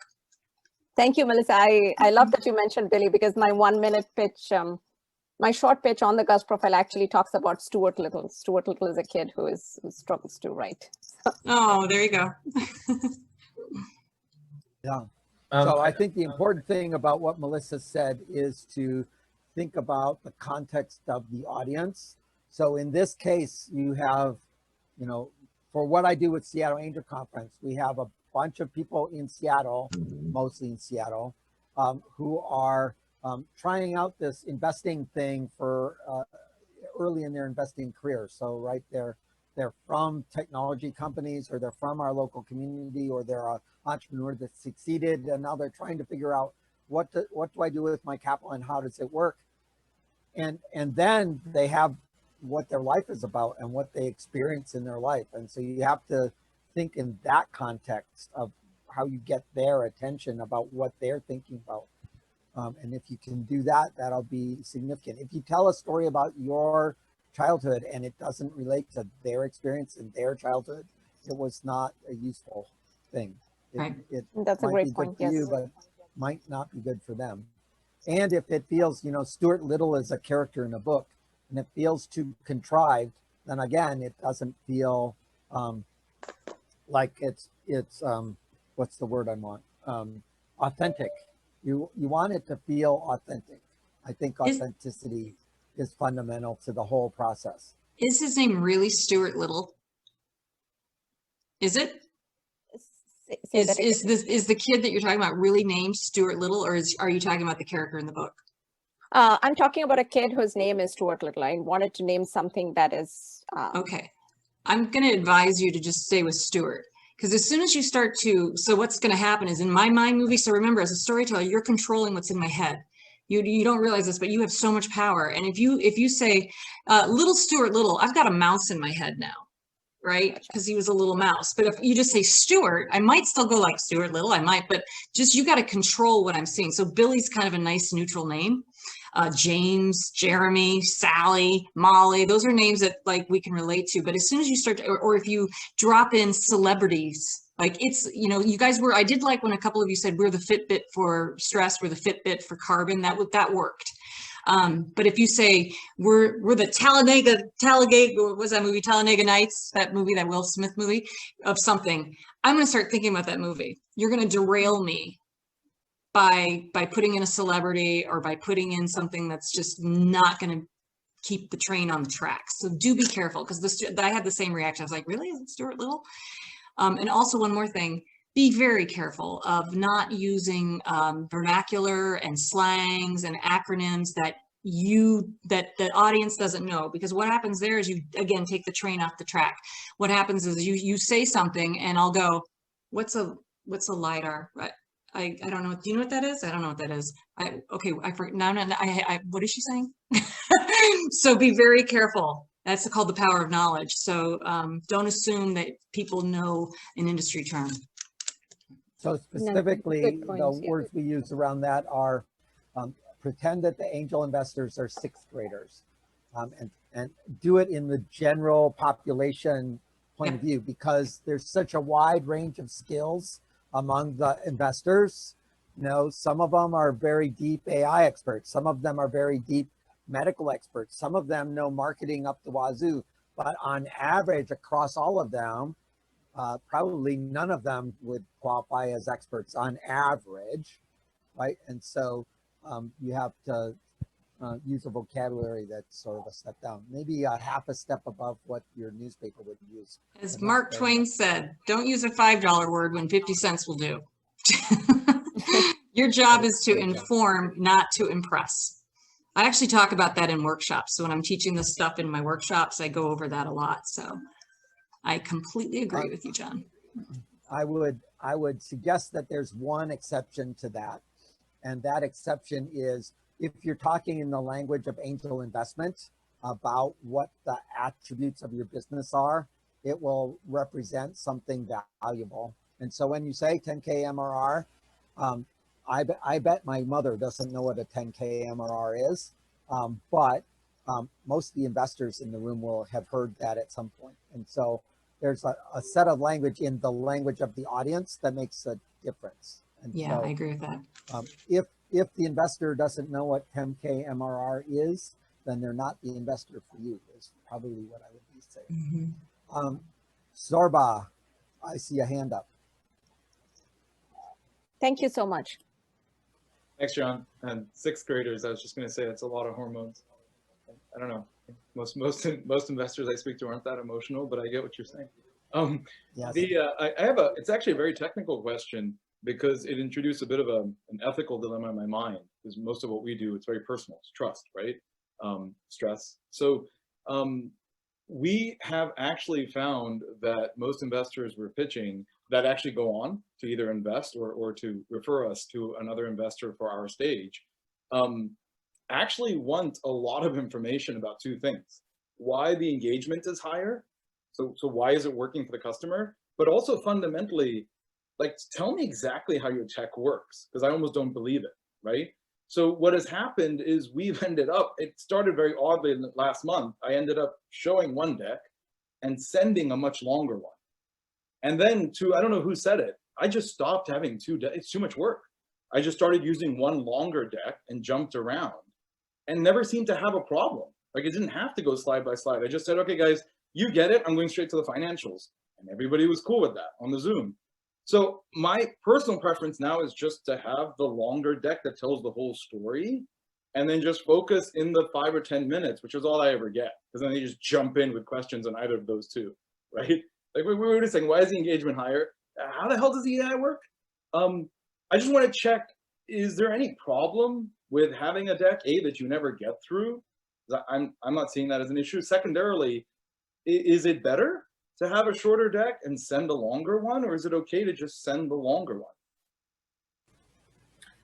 one? I'd like to respond to that. I don't have a problem having longer decks. I think you can get yourself into trouble if you have too many slides, and there might be some contradictions there. But if there's supplemental material, I usually suggest putting an appendix and having a lot of supplemental material built around, you could call it an FAQ, right? Yeah. A lot of questions that you commonly get, usually want a deeper dive into some aspect of your business. And if you want to supplement, that's the place to put it. And you don't have a lot of time, so you have your shorter deck to go with. That's sort of how I think of it. Thanks, Nick. So I want to call out that you just talked about two different kinds of decks. There's a deck for pitching where you're standing in front of the room and talking at people, and the stuff behind you sets the frame. And there's the pitch deck that you send to the investor without you talking that has to stand on its own. Those are like two separate documents, and you should treat them as two separate documents. You should not use one for the other. In terms of having a deck with supplemental questions, that seems like an obviously good answer. And so you should answer the core questions in whatever your part of the talk you plan to give. And then you can queue up the questions that you know that they want to ask, and have a slide for the question that you know they want to ask in your appendix, which you then go to at the point where they want to jump to that conversation. And then as you move from investor to investor that asks slightly different angled questions, you'll build this appendix that is broad, and that's fine. But then sending that whole thing often chokes your mail system, right? So you might want to send a sort of a shorter deck for the beginning to open the door, and then send a longer deck later after you've had your conversation and they want to go. So again, this is a multi-step conversation. And it goes back to that dating analogy. Yeah, you know, I mean, if you were dating someone, which you're dating your investors, you know, you're not going to tell them everything about your life on the first date. So look at it like that. And I think that when I see decks that are like 50 pages long, I immediately get like overwhelmed. I'm like, oh my goodness, no. I think it's better to go smaller with a few maybe index pages in the back. But you know your stuff. If they ask a question, because your deck in your presentation is to get them to ask the questions.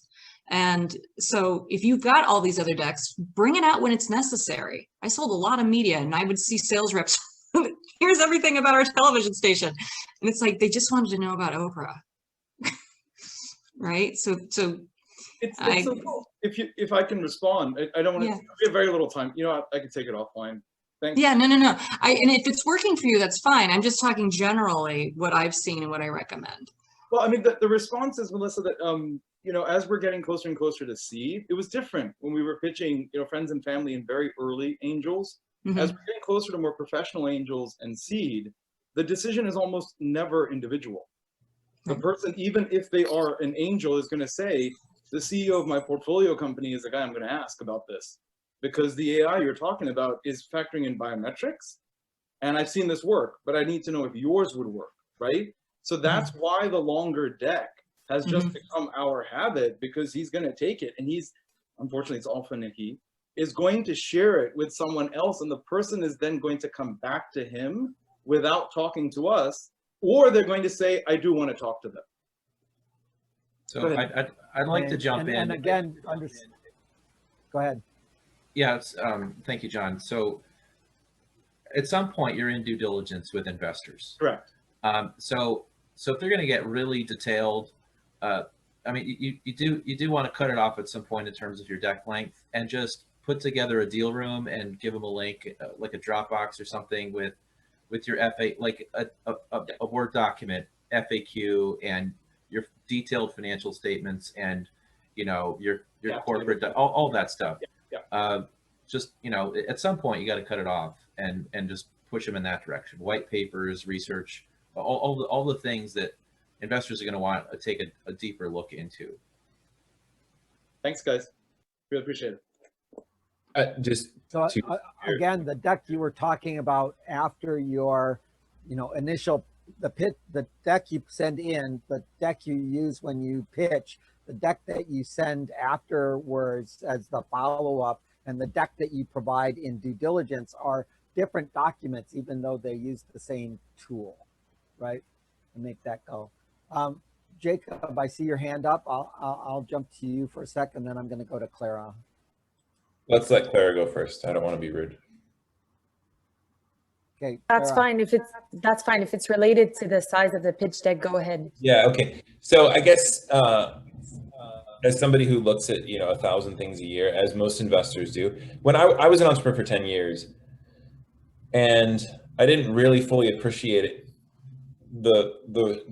what it's like to be a VC until you walk in a VC's shoes, and then 5, almost 6 years in now, I have a pretty clear sense of what I'm looking for, and I'm not necessarily going to work with a company or not work with a company because of something that isn't in this kind of normal flow of our thesis and everything else. So, there is a certain number of slides that's overwhelming, to Melissa's earlier point, and also you risk looking amateur by having slides that aren't really dialed in. That said, just just give me the information. Don't make me work really hard to think through it. Just, share your story, share the updates, send it. If it's 15 slides or 20 slides, send more information, as long as they're high quality slides and not, signals that you don't know what you're doing or that there's a weak point there. But I just give me the information to make an educated decision as to whether or not I want to talk more or not. I think that's just fundamentally, I think teaser decks are fine, but if they don't tell the story or they're missing elements or all these things, it's frustrating because we only have realistically, we only have 60 hours in a week. And I also have, a 5-year-old and life and everything else. And so it's so hard to bet whether or not something's worth 30 to 60 minutes. And I know it sounds crass to say that, but really when you're trying to get through 1,000 conversations a year, like any sales effort, you quickly start to want things that will help you focus and answer questions quicker. So, I sort of to your question, I think, just send a longer deck. That's fine. I think that's great. But I mean, it's a good point, Jacob, just to round this out is the deck is half as long post-launch.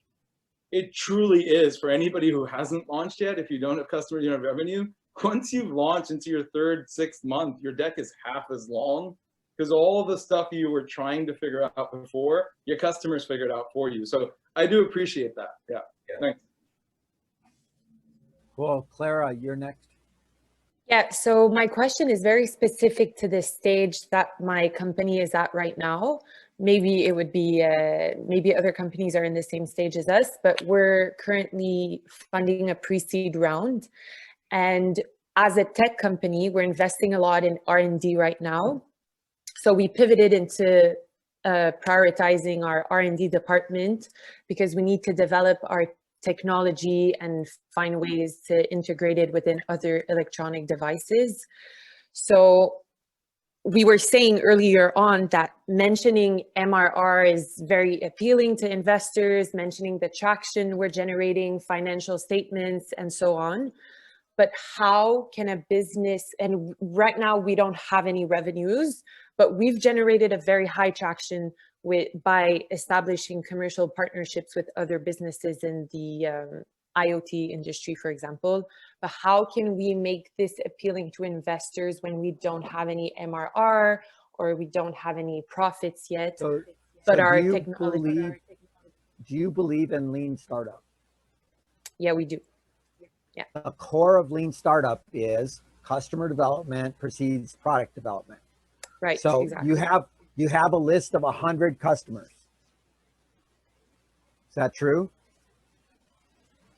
More or less. Yeah, more or less. Potential How ones, many definitely. How many have paid you? So far, we've only established one letter of intention, one commercial partnerships. 0 have paid you. And so Yeah, therefore you have no customer pipeline. So the thing that I pound hard, and this is my rant that you can come every Tuesday morning to Open Coffee to hear, is you have to qualify people as actually being customers, people who are willing to spend money today to solve the problem. If they're not willing to pay you now consulting dollars to solve the problem, they're probably not early adopters. They're probably not really willing to get going now. And so craft a pre-product offering, which is about, are you willing to spend money to solve the problem? If you do that and you make the explicit request, for example, we have a brand new technology that's doing R&D work. We are going to convert it from a brand new technological prototype to a production prototype. Would you like to be on the team of 10 companies that are going to define which features we put in the production prototype? If you do, it's $10,000 a month subscription for the next year to be part of that thing. And you sell them the right to vote on the feature list that you're building. Now you've got customers, they're buying into your production process. It's not about the product you have in mind, but it proves that they are customers, right? So to start as a company and say, I've got this great product, I'm going to work on an R&D, I'm going to optimize R&D at the expense of customer development, is to say that I don't believe in lean startup. And Jacob has a comment, I think. Yeah, I think so. In 90% of entrepreneurship cases, John's right in that lean startup is the right framework. At least at AI2, so much of what we do is starting with a breakthrough technology and then finding a market for it. We are often a hammer looking for a nail. It is the complete flip side, opposite end so often. And our entrepreneurs face the problem you're dealing with, Clara, on a regular basis. How do you articulate to investors that this is worth investing in when it takes 1.5 years of R&D to develop the technology in the first place? Exactly. As it happens for some of our companies. So in 5 years of doing this now, I think the key thing, John's not wrong in that you do need some element of customer signal, but it's hard to get customer signal when you're 1 year away from a complete, functional prototype that somebody can use. So in those scenarios, first of all, you want to make sure you're talking to the right investor. Somebody who's used to a pipeline of deals that have MRR, it's probably the wrong investor for you to be talking to. You need to be talking to people that are okay with skunkworks stuff, or that love to invest in PhDs. VC firms like Osage University Partners is a great example of this, or Jazz Venture Partners. Osage works with 92 tech transfer offices at universities around the United States. They almost exclusively invest in PhDs who have not yet launched yet. And so they love these types of things. But, John's correct in that you do need some signal, right? And I think there's a difference between traction and signal. Like you need some, in some way, shape, or form, some proof points that if you did build it, customers would buy it, right? And so that can take the form of LOIs or customer references for your pre-seed investors to call these customers and have one of them say on the phone, like, yeah, if Clara built it, heck yeah, we'd buy what she's building. Like, that sounds great.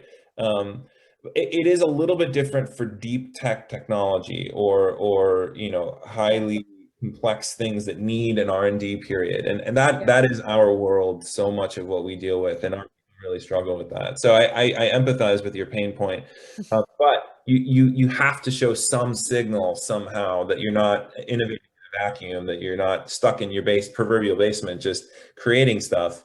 But it is okay to not have traction when it comes to a deep tech product, as long as you have PhDs or people on your team and some sense that this is a breakthrough or a step function improvement or some other technology that exists in the market. So 2 cents there. Amazing. Thank you. Very insightful. We're at time, and I've got a follow-on meeting, so I have to go. I know that Keenan and Jeff have questions, so you'll have to send me a note, and I'll try and do it by email. We will do another one of these next week on Thursday. There's open coffee at the Seattle Startups Open Coffee. You're all welcome to come and continue the conversation there if you'd like. Thank you for coming, and hopefully we'll see you soon. And some of you I will see tonight as we put what we just said today to practice. Bye-bye. Good luck. Thank you. Bye. Thank you, John. Thank you, Melissa. Thank you, everybody. Thank you, everyone. Yeah, thanks so much.